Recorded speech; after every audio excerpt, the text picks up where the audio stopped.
మిథునను కనబడకుండా చేసిన రుద్ర పురుషోత్తానికి ఎదురు తిరిగిన దేవ. ఇందుకు ఏం జరిగింది? అసలు మిథునను కనబడకుండా రుద్ర చేయడమేంటి? పురుషోత్తానికి దేవ ఎదురు తిరగడమేంటి? ఇదంతా కూడా వీడియోలో చూసి తెలుసుకునేద్దాం. నువ్వుంటే నా చితక అప్కమింగ్ ఎపిసోడ్స్లో ఏం జరగబోతుందో ముందుగా తెలుసుకోవాలి అనుకుంటే వీడియోని లైక్ చేసి ఛానల్ని సబ్స్క్రైబ్ చేసుకోండి. మొత్తం మీరు చూసుకున్నట్లయితే ఇంకా ఎప్పుడైతే దేవ పురుషోత్తాన్ని కాదని చెప్పి ఇక్కడికి వచ్చేసాడో మిథున మాత్రం చాలా సంతోషపడిపోతుంది. నీకు ఆల్రెడీ మాటిచ్చాను, నీకు నచ్చని పని ఏమీ చెయ్యనని. మరొక్కసారి మాటిస్తున్నాను మిథున, ఎప్పటికీ నీకు నచ్చని పని చెయ్యను. నువ్వు ఇష్టపడే పని, నువ్వు సంతోషపడే పనే చేస్తాను.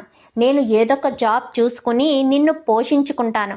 నీకు ఎప్పటికీ ఏ కష్టం రానివ్వను అంటూ దేవ మిథునకు మరొక్కసారి ప్రామిస్ చేసేసరికి మిథున చాలా సంతోషపడిపోతుంది. తన సంతోషానికి అవధులు ఉండవు. ఇంకా అప్పుడే ఆ క్షణంలోనే తన తల్లి ఫోన్ చేయడంతో తన తల్లికి ఎంతో సంతోషంగా ఆ విషయాన్ని చెప్పడంతో ఎంతగానో సంతోషపడుతుంది లలిత. నిజంగానే దేవాలో మార్పు వచ్చిందా అనగానే మార్పు వచ్చిందమ్మా, కానీ మామయ్య వాళ్ళు మాత్రం నమ్మడం లేదు. దేవా జాబ్ చూసుకుంటానన్నాడు, ఆ పురుషోత్తం దగ్గర పూర్తిగా మానేస్తాను అన్నాడు. ఎంత ఎదుటి వాళ్ళు రెచ్చగొట్టినా కానీ ఎలాంటి గొడవ చేయకుండా తనలో తనే కోపాన్ని అణచుకుంటాను అని నాకు మాటిచ్చాడమ్మా.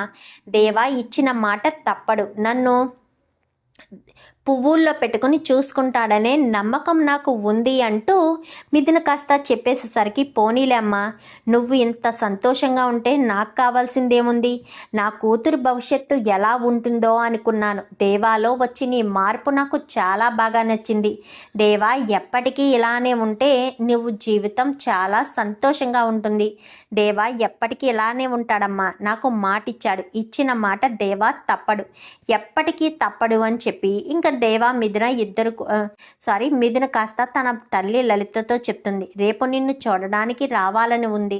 మీ నాన్నకు తెలియకుండా ఏదో రకంగా వస్తానని లలిత చెప్పడంతో నీ రాక కోసం ఎదురు చూస్తూ ఉంటానమ్మా. ఏ తల్లైనా కూతుర్ని చూడడానికి వస్తున్నానని ముందుగా చెప్తే ఆ తల్లి కోసం ఆ ఎదురు చూపు ఎంతో బాగుంటుంది కదా అంటూ చెప్పేసరికి అవునమ్మా అని చెప్పాను. కానీ సరేనమ్మా, నీ కోసం నేను ఎదురు చూస్తూ ఉంటాను అని చెప్పాను. కానీ అల్లుడు గారిని కూడా ఇంటి దగ్గరే ఉండమను, వీలైతే రేపు ఉదయాన్నే గుడికని బయలుదేరి వస్తాను అనగానే సరేనమ్మా అని చెప్పి ఇంకా మరుసటి రోజు ఉదయాన్నే దేవా కాస్త బయటికి వెళ్ళబోయేసరికి మా అమ్మ వస్తానంది దేవా అని చెప్పనేసరికి అత్తయ్య గారు వస్తున్నారా అని చెప్పాను. కానీ అవును మా అమ్మే వస్తాను అని చెప్పింది అని చెప్పనేసరికి మీ అమ్మగారికి మన మీద కోపం లేదు కదా? కన్న తల్లికి కూతురి మీద కోపం ఎందుకుంటుంది? తన భవిష్యత్తు బాగుంది, తను ఇష్టపడి ఇంట్లోంచి వచ్చినవాడు తనని నెత్తి మీద పెట్టుకుని చూసుకుంటున్నాడు అన్న విషయం తెలిస్తే ఏ తల్లి మాత్రం సంతోషించకుండా ఉంటుంది? నా తల్లి కూడా అలాగే చాలా సంతోషపడుతుంది. తన సంతోషానికి అవధులు లేకుండా ఎంతో సంబరపడుతుంది. రేపు ఉదయాన్నే మా అమ్మ వస్తానంది, నువ్వు ఇంటి దగ్గర ఉంటే మా అమ్మ చాలా సంతోషపడుతుంది దేవా అని చెప్పనేసరికి సరే మిథున అని చెప్పి గబగబా బయటికి వెళ్తాడు. దేవా ఎక్కడికి వెళ్ళాడు అనుకుంటూ ఉంటుంది మిథున. బయటికి వెళ్ళి తిరిగి వస్తాడు. తిరిగి వచ్చిన తర్వాత ఎక్కడికి వెళ్ళావు దేవా అని చెప్పాను. కానీ మీ అమ్మగారు వస్తాను అన్నారు కదా, నీ చేత్తో ఏదైనా మీ అమ్మగారికి వండి పెడితే ఆవిడ సంతోషపడుతుంది కదా అని ఇంట్లోకి కొన్ని సరుకులు తీసుకొచ్చాను అని చెప్పనేసరికి అవునా, చాలా సంతోషమని ఇద్దరు కూడా నవ్వుకుంటారు. ఇంకా మరుసటి రోజు ఉదయాన్నే వచ్చేస్తుంది. వచ్చేసేసరికి అల్లుడిని చూడడంతో చాలా సంబరపడుతుంది. అత్తయ్య గారు మమ్మల్ని ఆశీర్వదించండి అంటూ లలిత కాళ్ళ మీద పడి ఆశీర్వాదం కూడా తీసుకుంటారు. మీరు ఎప్పటికీ ఇలాగే ఉండాలి, ఈ రకంగానే సంతోషంగా ఉండాలి. మీరు ఇలా సంతోషంగా ఉంటే నా కూతురు మా నుంచి దూరమైనా తన భర్తతో సంతోషంగా ఉందని మేము నిశ్చింతగా గుండెల మీద చేయి వేసుకొని పడుకుంటాం బాబు, మనశ్శాంతిగా ఉంటాము అని చెప్పి లలిత చెప్తుంది. చూడండి అత్తయ్య, మిథున నన్ను నమ్మి వచ్చింది, వాళ్ళ నాన్నను మరొకసారి ఎదిరించింది. ఆల్రెడీ ఇంతకుముందు నేను బలవంతంగా తాళి కట్టినప్పుడే ఎదిరించింది, కానీ తనను నేను అప్పుడు భారీగా అంగీకరించలేదు. కానీ మరొకసారి నా మీద నమ్మకంతో పెళ్లి పీటల మించి కూడా వద్దని వచ్చేసింది. మరి అలాంటి మిథునని నేను ఎందుకు దూరం చేసుకుంటాను? అలాంటి మిథునను నేను ఎందుకు బాధ పెడతాను? అస్సలు బాధ పెట్టను. అందుకని మిథున దూరం అయితే నేను బ్రతకలేను. మిథున కోసమే నేను బ్రతుకుతాను. మిథునను ప్రతి క్షణం కంటికి రెప్పలా తన అడుగులకి మడుగులొత్తుతూ ఎంతో సంతోషంగా చూసుకుంటాను అని చెప్పి లలితకి చెప్పేసరికి, చాలు బాబు, ఈ ఒక్క మాట చాలు. దాని కళ్ళల్లో కన్నీళ్లు రాకుండా చూసుకుంటే చాలు, అది ఎక్కడున్నా సంతోషపడుతుంది అనగానే, కానీ నాకు ఒకటే బాధ, ఇలాంటి పూరి గుడిసెలో పెట్టాల్సిన పరిస్థితి వచ్చింది. పాలరాతి మీద పట్టు పరుపుల మీద పడుకున్న మిథున ఇలాంటి పూరి గుడిసెలో పట్టి మంచం మీద పడుకునే పరిస్థితి వచ్చింది. నీకొకటి చెప్పనా బాబు, ప్రేమగా చూసుకునే భర్త దొరికితే ఆడదానికి అంతకు మించిన సౌకర్యం ఏమీ ఉండదు. ఆడదానికి కావాల్సింది ఏంటో తెలుసా? భర్త ప్రేమ దొరికితే ఒక పూట తిండి పెట్టినా కానీ మరొక పూట పస్తులుంటుంది. అది ఆడదాని జీవితం. పట్టుపరుపులు సుఖ సంతోషాలు కోరుకునేది కాదు నా బిడ్డ. చిన్నప్పటి నుంచి హిందూ సాంప్రదాయాన్ని బాగా నేర్చుకుంది నా బిడ్డ. అందుకే నువ్వు బలవంతంగా తాళి కట్టినా, నువ్వంటే నాకు ఇష్టం లేదు అని ఎన్నోసార్లు చెప్పినా, ఇంట్లోంచి వెళ్ళిపోమని నువ్వు ఎంతగా చెప్పినా మిథున ఎందుకు నిన్ను వదిలి రాలేదో తెలుసా? ఒక్కసారి ఆడపిల్ల జీవితంలో తాళి పడితే చచ్చే వరకు ఆ తాళిని పట్టుకునే ఆ జీవితం ముడిపడుంటుందని, ఆ జీవితానికి అదే అర్థం పరమార్థమని నా కూతురు నమ్మిన కర్మ సిద్ధాంతాన్ని నా కూతురు ఆచరించింది.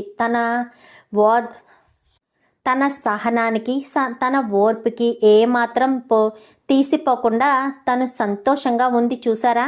ఇప్పుడు నా కూతురు ఇంత సంతోషంగా ఉండడానికి కారణం తన భర్తతో ఉంది.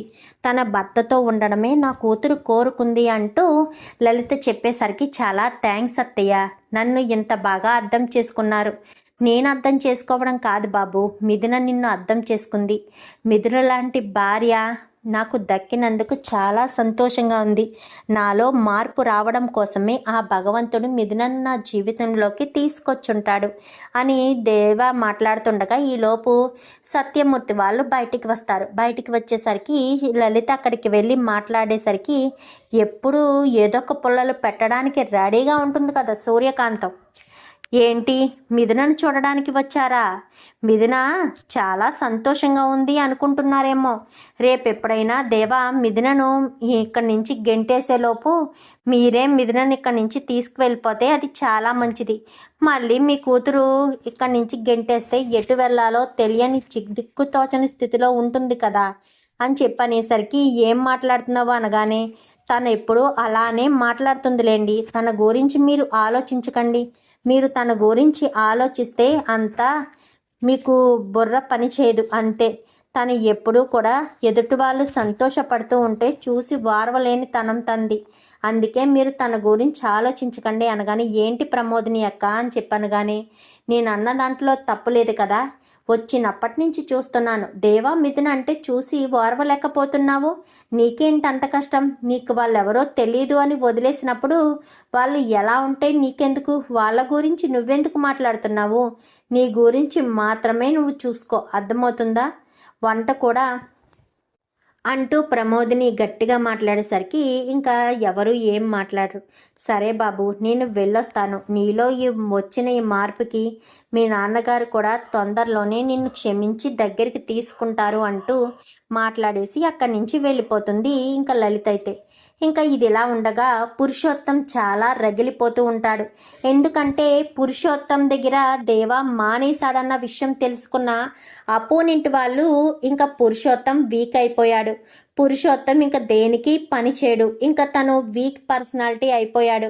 ఎలక్షన్లో తను గెలిచే అవకాశం చాలా తక్కువని ఇంకా అపోనెంట్ పోటీ వాళ్ళకి లీక్ అయితే వచ్చేసేసరికి ఇప్పుడు ఏం చేద్దాం రా అని చెప్పాను. కానీ నాకేం తెలుసు, ప్రతిదానికి ఆ దేవా అంటూ దేవానే తలుచుకునేవాడివి కదా, మరి దేవానే తలుచుకో అని చెప్పనేసరికి, ఏం మాట్లాడుతున్నావురా అని చెప్పాను. కానీ మరి ఏం మాట్లాడడం ఏంటి, నువ్వు ఏం మాట్లాడుతున్నానని ఎన్ని రోజులు కూడా మిథునను కనబడకుండా చేసిన రుద్ర పురుషోత్తానికి ఎదురు తిరిగిన దేవ. ఎందుకు ఏం జరిగింది? అసలు మిథునను కనబడకుండా రుద్ర చేయడమేంటి? పురుషోత్తానికి దేవ ఎదురు తిరగడమేంటి? ఇదంతా కూడా వీడియోలో చూసి తెలుసుకునేద్దాం. నువ్వుంటే నా చితక అప్కమింగ్ ఎపిసోడ్స్లో ఏం జరగబోతుందో ముందుగా తెలుసుకోవాలి అనుకుంటే వీడియోని లైక్ చేసి ఛానల్ని సబ్స్క్రైబ్ చేసుకోండి. మొత్తం మీరు చూసుకున్నట్లయితే ఇంకా ఎప్పుడైతే దేవ పురుషోత్తాన్ని కాదని చెప్పి ఇక్కడికి వచ్చేసాడో మిథున మాత్రం చాలా సంతోషపడిపోతుంది. నీకు ఆల్రెడీ మాటిచ్చాను, నీకు నచ్చని పని ఏమీ చెయ్యనని. మరొక్కసారి మాటిస్తున్నాను మిథున, ఎప్పటికీ నీకు నచ్చని పని చెయ్యను. నువ్వు ఇష్టపడే పని, నువ్వు సంతోషపడే పనే చేస్తాను. నేను ఏదొక జాబ్ చూసుకుని నిన్ను పోషించుకుంటాను. నీకు ఎప్పటికీ ఏ కష్టం రానివ్వను అంటూ దేవ మిథునకు మరొక్కసారి ప్రామిస్ చేసేసరికి మిథున చాలా సంతోషపడిపోతుంది. తన సంతోషానికి అవధులు ఉండవు. ఇంకా అప్పుడే ఆ క్షణంలోనే తన తల్లి ఫోన్ చేయడంతో తన తల్లికి ఎంతో సంతోషంగా ఆ విషయాన్ని చెప్పడంతో ఎంతగానో సంతోషపడుతుంది లలిత. నిజంగానే దేవాలో మార్పు వచ్చిందా అనగానే మార్పు వచ్చిందమ్మా, కానీ మామయ్య వాళ్ళు మాత్రం నమ్మడం లేదు. దేవా జాబ్ చూసుకుంటానన్నాడు, ఆ పురుషోత్తం దగ్గర పూర్తిగా మానేస్తాను అన్నాడు. ఎంత ఎదుటి వాళ్ళు రెచ్చగొట్టినా కానీ ఎలాంటి గొడవ చేయకుండా తనలో తనే కోపాన్ని అణచుకుంటాను అని నాకు మాటిచ్చాడమ్మా. దేవా ఇచ్చిన మాట తప్పడు. నన్ను పువ్వుల్లో పెట్టుకుని చూసుకుంటాడనే నమ్మకం నాకు ఉంది అంటూ మిథున కాస్త చెప్పేసేసరికి పోనీలే అమ్మా, నువ్వు ఇంత సంతోషంగా ఉంటే నాకు కావాల్సిందేముంది? నా కూతురు భవిష్యత్తు ఎలా ఉంటుందో అనుకున్నాను. దేవాలో వచ్చి నీ మార్పు నాకు చాలా బాగా నచ్చింది. దేవా ఎప్పటికీ ఇలానే ఉంటే నువ్వు జీవితం చాలా సంతోషంగా ఉంటుంది. దేవా ఎప్పటికీ ఇలానే ఉంటాడమ్మా, నాకు మాటిచ్చాడు. ఇచ్చిన మాట దేవా తప్పడు, ఎప్పటికీ తప్పడు అని చెప్పి ఇంకా దేవా మిథున మిథున కాస్త తన తల్లి లలితతో చెప్తుంది. రేపు నిన్ను చూడడానికి రావాలని ఉంది. మీ నాన్నకు తెలియకుండా ఏదో రకంగా వస్తానని లలిత చెప్పడంతో నీ రాక కోసం ఎదురు చూస్తూ ఉంటానమ్మా. ఏ తల్లైనా కూతుర్ని చూడడానికి వస్తున్నానని ముందుగా చెప్తే ఆ తల్లి కోసం ఆ ఎదురు చూపు ఎంతో బాగుంటుంది కదా అంటూ చెప్పేసరికి అవునమ్మా అని చెప్పాను. కానీ సరేనమ్మా, నీ కోసం నేను ఎదురు చూస్తూ ఉంటాను అని చెప్పాను. కానీ అల్లుడు గారిని కూడా ఇంటి దగ్గరే ఉండమను, వీలైతే రేపు ఉదయాన్నే గుడికని బయలుదేరి వస్తాను అనగానే సరేనమ్మా అని చెప్పి ఇంకా మరుసటి రోజు ఉదయాన్నే దేవా కాస్త బయటికి వెళ్ళబోయేసరికి మా అమ్మ వస్తానంది దేవా అని చెప్పనేసరికి అత్తయ్య గారు వస్తున్నారా అని చెప్పాను. కానీ అవును మా అమ్మే వస్తాను అని చెప్పింది అని చెప్పనేసరికి మీ అమ్మగారికి మన మీద కోపం లేదు కదా? కన్న తల్లికి కూతురు మీద కోపం ఎందుకుంటుంది? తన భవిష్యత్తు బాగుంది, తను ఇష్టపడి ఇంట్లోంచి వచ్చినవాడు తనని నెత్తి మీద పెట్టుకుని చూసుకుంటున్నాడు అన్న విషయం తెలిస్తే ఏ తల్లి మాత్రం సంతోషించకుండా ఉంటుంది? నా తల్లి కూడా అలాగే చాలా సంతోషపడుతుంది. తన సంతోషానికి అవధులు లేకుండా ఎంతో సంబరపడుతుంది. రేపు ఉదయాన్నే మా అమ్మ వస్తానంది, నువ్వు ఇంటి దగ్గర ఉంటే మా అమ్మ చాలా సంతోషపడుతుంది దేవా అని చెప్పనేసరికి సరే మిథున అని చెప్పి గబగబా బయటికి వెళ్తాడు. దేవా ఎక్కడికి వెళ్ళాడు అనుకుంటూ ఉంటుంది మిథున. బయటికి వెళ్ళి తిరిగి వస్తాడు. తిరిగి వచ్చిన తర్వాత ఎక్కడికి వెళ్ళావు దేవా అని చెప్పాను. కానీ మీ అమ్మగారు వస్తాను అన్నారు కదా, నీ చేత్తో ఏదైనా మీ అమ్మగారికి వండి పెడితే ఆవిడ సంతోషపడుతుంది కదా అని ఇంట్లోకి కొన్ని సరుకులు తీసుకొచ్చాను అని చెప్పనేసరికి అవునా, చాలా సంతోషమని ఇద్దరు కూడా నవ్వుకుంటారు. ఇంకా మరుసటి రోజు ఉదయాన్నే వచ్చేస్తుంది. వచ్చేసేసరికి అల్లుడిని చూడడంతో చాలా సంబరపడుతుంది. అత్తయ్య గారు మమ్మల్ని ఆశీర్వదించండి అంటూ లలిత కాళ్ళ మీద పడి ఆశీర్వాదం కూడా తీసుకుంటారు. మీరు ఎప్పటికీ ఇలాగే ఉండాలి, ఈ రకంగానే సంతోషంగా ఉండాలి. మీరు ఇలా సంతోషంగా ఉంటే నా కూతురు మా నుంచి దూరమైనా తన భర్తతో సంతోషంగా ఉందని మేము నిశ్చింతగా గుండెల మీద చేయి వేసుకొని పడుకుంటాం బాబు, మనశ్శాంతిగా ఉంటాము అని చెప్పి లలిత చెప్తుంది. చూడండి అత్తయ్య, మిథున నన్ను నమ్మి వచ్చింది, వాళ్ళ నాన్నను మరొకసారి ఎదిరించింది. ఆల్రెడీ ఇంతకుముందు నేను బలవంతంగా తాళి కట్టినప్పుడే ఎదిరించింది, కానీ తనను నేను అప్పుడు భారీగా అంగీకరించలేదు. కానీ మరొకసారి నా మీద నమ్మకంతో పెళ్లి పీటల మించి కూడా వద్దని వచ్చేసింది. మరి అలాంటి మిథునని నేను ఎందుకు దూరం చేసుకుంటాను? అలాంటి మిథునను నేను ఎందుకు బాధ పెడతాను? అస్సలు బాధ పెట్టను. అందుకని మిథున దూరం అయితే నేను బ్రతకలేను. మిథున కోసమే నేను బ్రతుకుతాను. మిథునను ప్రతి క్షణం కంటికి రెప్పలా తన అడుగులకి మడుగులొత్తుతూ ఎంతో సంతోషంగా చూసుకుంటాను అని చెప్పి లలితకి చెప్పేసరికి, చాలు బాబు, ఈ ఒక్క మాట చాలు. దాని కళ్ళల్లో కన్నీళ్లు రాకుండా చూసుకుంటే చాలు, అది ఎక్కడున్నా సంతోషపడుతుంది అనగానే, కానీ నాకు ఒకటే బాధ, ఇలాంటి పూరి గుడిసెలో పెట్టాల్సిన పరిస్థితి వచ్చింది. పాలరాతి మీద పట్టు పరుపుల మీద పడుకున్న మిథున ఇలాంటి పూరి గుడిసెలో పట్టి మంచం మీద పడుకునే పరిస్థితి వచ్చింది. నీకొకటి చెప్పనా బాబు, ప్రేమగా చూసుకునే భర్త దొరికితే ఆడదానికి అంతకు మించిన సౌకర్యం ఏమీ ఉండదు. ఆడదానికి కావాల్సింది ఏంటో తెలుసా? భర్త ప్రేమ దొరికితే ఒక పూట తిండి పెట్టినా కానీ మరొక పూట పస్తులుంటుంది. అది ఆడదాని జీవితం. పట్టుపరుపులు సుఖ సంతోషాలు కోరుకునేది కాదు నా బిడ్డ. చిన్నప్పటి నుంచి హిందూ సాంప్రదాయాన్ని బాగా నేర్చుకుంది నా బిడ్డ. అందుకే నువ్వు బలవంతంగా తాళి కట్టినా, నువ్వంటే నాకు ఇష్టం లేదు అని ఎన్నోసార్లు చెప్పినా, ఇంట్లోంచి వెళ్ళిపోమని నువ్వు ఎంతగా చెప్పినా మిథున ఎందుకు నిన్ను వదిలి రాలేదో తెలుసా? ఒక్కసారి ఆడపిల్ల జీవితంలో తాళి పడితే చచ్చే వరకు ఆ తాళిని పట్టుకునే ఆ జీవితం ముడిపడుంటుందని, ఆ జీవితానికి అదే అర్థం పరమార్థమని నా కూతురు నమ్మిన కర్మ సిద్ధాంతాన్ని నా కూతురు ఆచరించింది. తన సహనానికి, తన ఓర్పుకి ఏమాత్రం తీసిపోకుండా తను సంతోషంగా ఉంది. చూసారా? ఇప్పుడు నా కూతురు ఇంత సంతోషంగా ఉండడానికి కారణం తన భర్తతో ఉంది. తన భర్తతో ఉండడమే నా కూతురు కోరుకుంది అంటూ లలిత చెప్పేసరికి, చాలా థ్యాంక్స్ అత్తయ్య, నన్ను ఇంత బాగా అర్థం చేసుకున్నారు. నేను అర్థం చేసుకోవడం కాదు బాబు, మిథున నిన్ను అర్థం చేసుకుంది. మిథున లాంటి భార్య నాకు దక్కినందుకు చాలా సంతోషంగా ఉంది.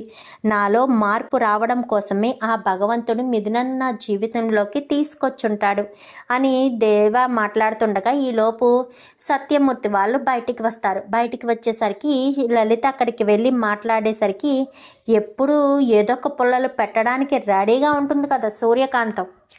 ఏంటి, మిథునను చూడడానికి వచ్చారా? మిథున చాలా సంతోషంగా ఉంది అనుకుంటున్నారేమో. రేపెప్పుడైనా దేవా మిథునను ఇక్కడి నుంచి గెంటేసేలోపు మీరే మిథునను ఇక్కడి నుంచి తీసుకువెళ్ళిపోతే అది చాలా మంచిది. మళ్ళీ మీ కూతురు ఇక్కడి నుంచి గెంటేస్తే ఎటు వెళ్ళాలో తెలియని దిక్కుతోచని స్థితిలో ఉంటుంది కదా అని చెప్పనేసరికి, ఏం మాట్లాడుతున్నావు అనగానే, తను ఎప్పుడూ అలానే మాట్లాడుతుందిలేండి, తన గురించి మీరు ఆలోచించకండి. మీరు తన గురించి ఆలోచిస్తే అంతా మీకు బుర్ర పని చేయదు అంతే. తను ఎప్పుడూ కూడా ఎదుటి వాళ్ళు సంతోషపడుతూ ఉంటే చూసి వారవలేని తనం తంది. అందుకే మీరు తన గురించి ఆలోచించకండి అనగానే, ఏంటి ప్రమోదిని అక్క అని చెప్పనగానే, నేను అన్న దాంట్లో తప్పులేదు కదా, వచ్చినప్పటి నుంచి చూస్తున్నాను. దేవా మిథున అంటే చూసి ఓర్వలేకపోతున్నావు. నీకేంటి అంత కష్టం? నీకు వాళ్ళెవరో తెలీదు అని వదిలేసినప్పుడు వాళ్ళు ఎలా ఉంటే నీకెందుకు? వాళ్ళ గురించి నువ్వెందుకు మాట్లాడుతున్నావు? నీ గురించి మాత్రమే నువ్వు చూసుకో, అర్థమవుతుందా? వంట కూడా అంటూ ప్రమోదిని గట్టిగా మాట్లాడేసరికి ఇంకా ఎవరు ఏం మాట్లాడరు. సరే బాబు, నేను వెళ్ళొస్తాను. నీలో వచ్చిన ఈ మార్పుకి మీ నాన్నగారు కూడా తొందరలోనే నిన్ను క్షమించి దగ్గరికి తీసుకుంటారు అంటూ మాట్లాడేసి అక్కడి నుంచి వెళ్ళిపోతుంది. ఇంకా లలిత అయితే ఇంకా ఇదిలా ఉండగా పురుషోత్తం చాలా రగిలిపోతూ ఉంటాడు. ఎందుకంటే పురుషోత్తం దగ్గర దేవా మానేశాడన్న విషయం తెలుసుకున్న అపోనెంట్ వాళ్ళు ఇంకా పురుషోత్తం వీక్ అయిపోయాడు. పురుషోత్తం ఇంకా దేనికి పని చేయడు. ఇంకా తను వీక్ పర్సనాలిటీ అయిపోయాడు. ఎలక్షన్లో తను గెలిచే అవకాశం చాలా తక్కువని ఇంకా అపోనెంట్ పోటీ వాళ్ళకి లీక్ అయితే వచ్చేసేసరికి ఇప్పుడు ఏం చేద్దాం రా అని చెప్పాను. కానీ నాకేం తెలుసు, ప్రతిదానికి ఆ దేవా అంటూ దేవానే తలుచుకునేవాడివి కదా, మరి దేవానే తలుచుకో అని చెప్పనేసరికి, ఏం మాట్లాడుతున్నావురా అని చెప్పాను. కానీ మరి ఏం మాట్లాడడం ఏంటి, నువ్వు ఏం మాట్లాడుతున్నానని ఎన్ని రోజులు కూడా కనిపించడం లేదు అని చెప్పాను. కానీ ఆలోచించు దేవా అని చెప్పనేసరికి ఇంకా దేవాకు అనుమానం వస్తుంది. ఎందుకంటే పురుషోత్తం వాళ్ళే మిథున గురించి దేవా వాళ్ళని వదిలేసి వచ్చాడు కదా, ఎమ్మెల్యే అవ్వాలి అన్న కోరిక ఉంది కాబట్టి మిథునను అడ్డం పెట్టుకుని ఇదంతా చేశారని సరాసరి ఇంటికి వెళ్తాడు. పురుషోత్తమన్నా అనేసరికి ఏంటి దేవా ఇలా వచ్చావు, మళ్ళీ నా దగ్గరికి వచ్చేస్తావా, నాతో కలిసి పని చేస్తావా అని చెప్పాను. కానీ ఏంటన్నా ఏం మాట్లాడుతున్నావు, నేను ఎందుకు వచ్చానో అన్న విషయం కనుక్కోకుండా నాతో కలిసి పని చేస్తావా అంటూ మాట్లాడుతున్నావేంటి, నా భార్య కనిపించడం లేదు, నీ కొడుకు రుద్ర ఎక్కడున్నాడు అని చెప్పనేసరికి నా కొడుకు రుద్ర గురించి నీకెందుకు అని చెప్పాను. కానీ రుద్రాయే ఏదో నా భార్యని చేశాడు అని నాకు అనిపిస్తుంది, ఖచ్చితంగా నా భార్యని ఏదో చేసే ఉంటాడు, లేదంటే మాత్రం నా భార్య ఏమైందో నాకు తెలియడం లేదు, ఎవరో తనని తీసుకెళ్ళిపోయారు, దాచిపెట్టారు అన్న విషయం క్లియర్గా అర్థమవుతుంది. ఏమైందో చెప్పకపోతే మాత్రం నేను ఎవరిని వదిలిపెట్టనన్నా. నేను నా భార్య గురించి ఎంతగానో ఆలోచిస్తున్నాను.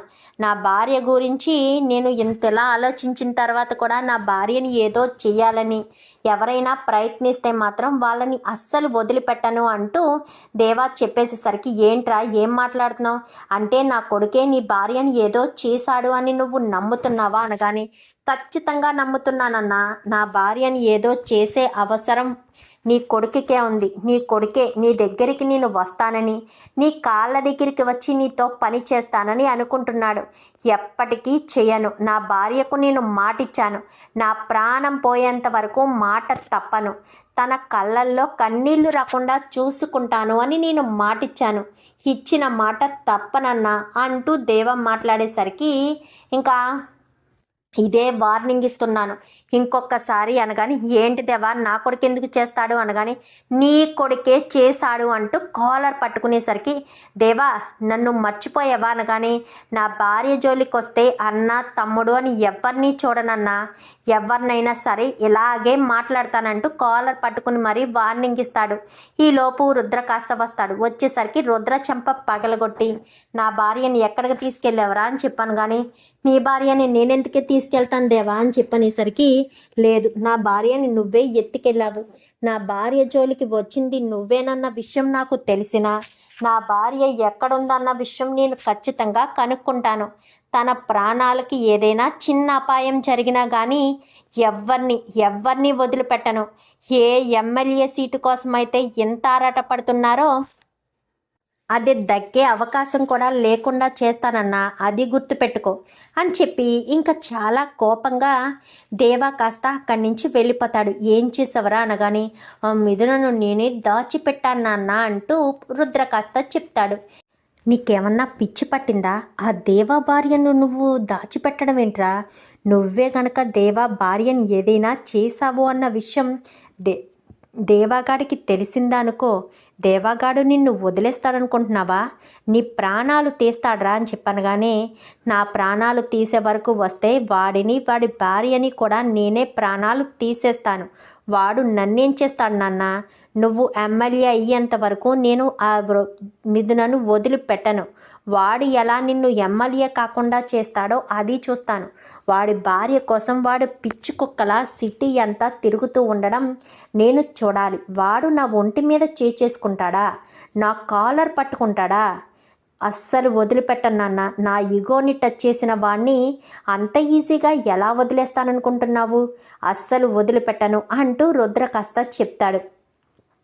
ప్రమాదము చాలా దగ్గరలోనే ఉందిరా, నువ్వు అర్థం చేసుకోకుండా మిథునను వదిలిపెట్టేస్తే బాగుంటుంది, ఇంతకీ వాడి భార్య ముందుకు నువ్వు వెళ్ళలేదు కదా అనగాని వెళ్ళలేదు నాన్న అనగాని దయచేసి వెళ్ళకు, ఒకవేళ వాడి భార్య ఏదో రకంగా తప్పించుకున్నా నువ్వే ఇదంతా చేసావన్న విషయం తెలిస్తే మాత్రం నిన్ను ప్రాణాలతో వదిలిపెట్టడు అంటూ పురుషోత్తం కాస్త రుద్రకు చెప్తాడు.